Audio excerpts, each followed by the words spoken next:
உண்மையில் ஆன்மீகம் என்றால் நெற்றியில் விபூதி அணிந்து எந்நேரமும் இறைவனின் நாமத்தை உச்சரித்துக் கொண்டும் பலர் பார்க்கும்படி கோயிலுக்கு நன்கொடை செய்வதும் அடுத்தவருக்கு பலர் முன்னிலையில் உதவி செய்வது மட்டுமல்ல, மனதில் தீய எண்ணங்கள் இல்லாமல் அடுத்தவருக்கு நல்லது செய்யாவிட்டாலும் கெடுதல் செய்யாமல் மனசாட்சிக்கு பயந்து வாழ்வது ஒரு வகை ஆன்மீகம்.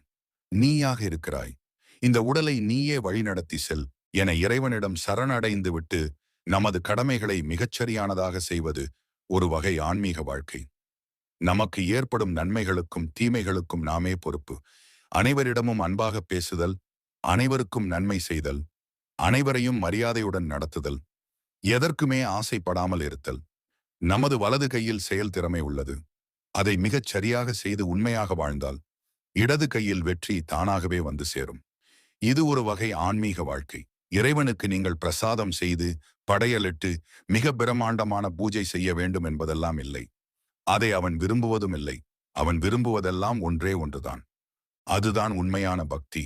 இறைவனுக்கு நம் உள்ளத்தின் ஒரு சிறு ஓரத்தில் உண்மையான பக்தியை வைத்து அந்த செயலின் பலனை அவனுக்கு சமர்ப்பணம் செய்து வாழ்ந்து வந்தால் அதுவே உச்சகட்ட ஆன்மீகம்.